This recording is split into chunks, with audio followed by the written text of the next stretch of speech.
Well, we've just come back off holiday. We had a week away, bit of a break.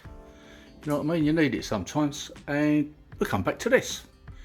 Yeah, it's a Hippeastrum in full flower. Actually, we've missed one because one's decided to call it a day because that's finished. They don't last very long.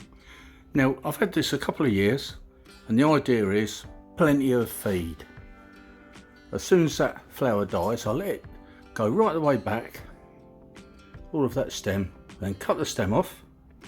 Once the stem is cut off, I'm left with these lovely leaves, which still look good, you know. They still look very tropical, lovely house plant.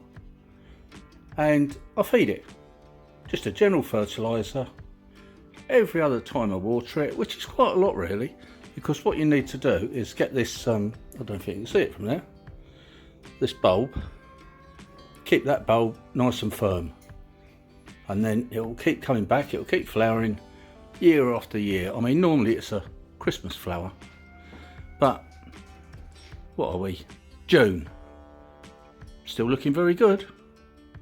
Fantastic flower. Only wish I could put them in the garden, but maybe one day I'll be able to. But at the moment, I just enjoy it as it is. Thanks so much for watching this video, guys. Don't forget, please subscribe to my channel, and I'll see you all again next time. So bye for now.